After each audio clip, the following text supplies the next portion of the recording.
علیکم دوستو، کوئی کھانے کی چیز بھلا مضر کیسے ہو سکتی ہے؟ پرانے زمانے میں تو ایسے خیالات رائج تھے، لیکن جوں سائنس نے ترقی کی تو معلوم ہوا کہ کئی ایسی چیزیں جو ہم روزمرہ کے طور پر استعمال کرتے ہیں دراصل ہمارے لیے کافی نقصان دہ ہو سکتی ہیں۔ حقیقت یہ ہے کہ کوئی بھی چیز بغیر احتیاط کے نہیں کھائی جا سکتی۔ خوراک کے انتخاب سے لے کر اسے پکانے یا اس کی تیاری کے عمل تک انسان نے کئی صدیوں کے تجربوں کے بعد یہ اندازہ لگایا ہے کہ وہ اشیاء کون سی ہیں جو زہریلی ہونے یا دیگر وجوہات کی بنا پر نہیں کھائی جا سکتی۔ اس ویڈیو میں 5 چیزیں آپ کو بتائیں گے جنہیں کھانے سے پہلے احتیاط برتنا ضروری ہے، بلکہ اگر آپ کو اس ویڈیو کے چند پہلو سمجھ نہ آئیں تو بہتر ہے کہ ان کھانوں کو نہ ہی کھایا جائے۔ نمبر 1، پفر مچھلی۔ دوستو، پفر فش بہت خطرناک ہو سکتی ہے۔ اس میں ٹیٹروڈوٹاکسن ہوتا ہے جو کہ ایک زہریلا مادہ ہے اور اسے سائنائڈ سے بھی زیادہ خطرناک سمجھا جاتا ہے۔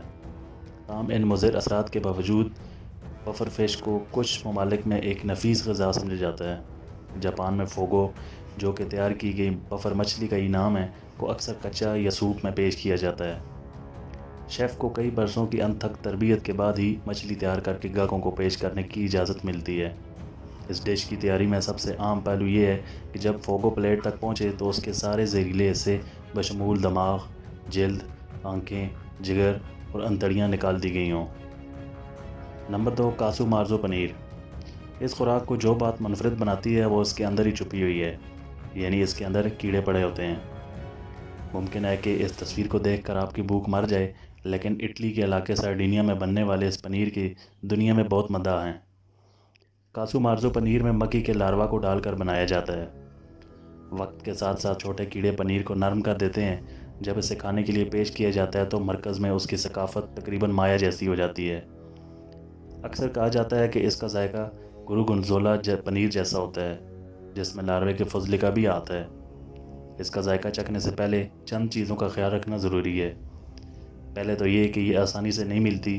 کاسو مارزو خوراک کی اس فہرست میں شامل نہیں جو کہ یورپی یونین نے منظور کی ہوئی ہو، اس لیے اسے برآمد نہیں کیا جا سکتا۔ دوسرا یہ کہ یہ دنیا کی سب سے خطرناک پنیر سمجھا جاتا ہے، کیونکہ اس کو کھانے سے صحت کو بہت زیادہ خطرہ ہے۔ نمبر 3، روبارب۔ برطانوی کھانوں میں روبارب کی ڈنڈیاں بہت مقبول ہیں۔ یہ کئی مشہور میٹھے پکوانوں اور مشروبات کا ایک اہم جزو ہیں، لیکن آپ کو روبارب کے ساتھ بہت احتیاط سے کام لینا ہوگا، کیونکہ اس کی ڈنڈی کے ساتھ لگے سبز پتوں میں زہر ہوتا ہے۔ خصوصاً اس میں موجود اوکسالک ایسڈ کو اگر زیادہ مقدار میں کھایا جائے تو اس سے متلی ہو سکتی ہے، معدنیات جذب کرنے کی صلاحیت کم اور گردوں میں پتھری ہو سکتی ہے۔ اس لیے اس پر بہت بحث ہوتی رہی ہے کہ روبارب کے پتے کتنے خطرناک ہیں۔ اوکسالک ایسڈ ڈنڈی میں بھی ہوتا ہے، لیکن یہاں اس کی مقدار پتوں کے مقابلے میں بہت کم ہوتی ہے۔ اگر کوئی شخص اس کے پتوں کو بہت زیادہ مقدار میں کھائے تو تبھی موت واقع ہو سکتی ہے، لیکن پھر بھی ہمارا مشورہ ہے کہ احتیاط بہتر ہے۔ نمبر 4، سرخ پھلیاں اور سویابین۔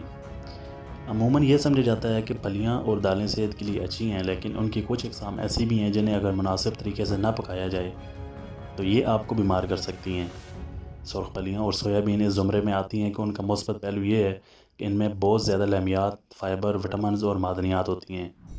ان کا منفی پہلو یہ ہے کہ ان میں چربی کی ایک قسم فائٹوایماگلوٹین موجود ہے، جس کا نہ صرف نام مشکل ہے بلکہ اس کو ہضم کرنا بھی اتنا ہی مشکل ہے۔ جب آپ اس کو کھاتے ہیں تو اس بات کے لیے تیار رہیں کہ آپ کو پیٹ میں درد ہوگا اور قے بھی آ سکتی ہے۔ اچھی خبر یہ ہے کہ اگر آپ پھلیوں کو اچھی طرح پکائیں تو اس ناخوشگوار کیفیت سے نجات مل سکتی ہے۔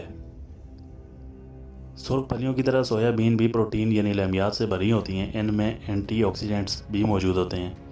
دونوں کو پکانے سے پہلے انہیں کم از کم 12 گھنٹے پانی میں بھگونا چاہیے اور بعد میں اچھی طرح خشک کر کے استعمال کرنا چاہیے۔ نمبر 5، جائے پھل۔ یہ مشہور مسالہ انڈونیشیا کی ایک مقامی درخت سے آتا ہے۔ یہ مختلف اقسام کے بسکٹ اور لذیذ کھانوں کی تیاری میں ایک اہم جز ہے۔ میٹھے کے علاوہ یہ گوشت، سبزیوں، چٹنیوں اور چند مشروبات میں بھی استعمال ہوتا ہے، لیکن اگر اسے زیادہ مقدار میں کھایا جائے تو اس کے بہت برے اثرات ہو سکتے ہیں، مثلاً متلی، درد، سانس پھولنا اور دورے پڑنا۔ جائے پھل سے ہونے والی بدہضمی سے شاد و نادر ہی موت واقع ہوتی ہے، لیکن یہ کوئی خاص اچھا تجربہ بھی نہیں ہوتا۔ آپ سوچ رہے ہوں گے کہ آخر کوئی اتنا زیادہ مسالہ ایک وقت میں کیوں کھائے گا، لیکن جائے پھل کو صدیوں سے ایک ہیلوسینوجن کے طور پر جانا جاتا ہے۔ یہ نہ صرف آپ کے ذہن پر اثر انداز ہوتا ہے بلکہ اس سے انسان فوراً تخیل میں پرواز کرنے لگتا ہے۔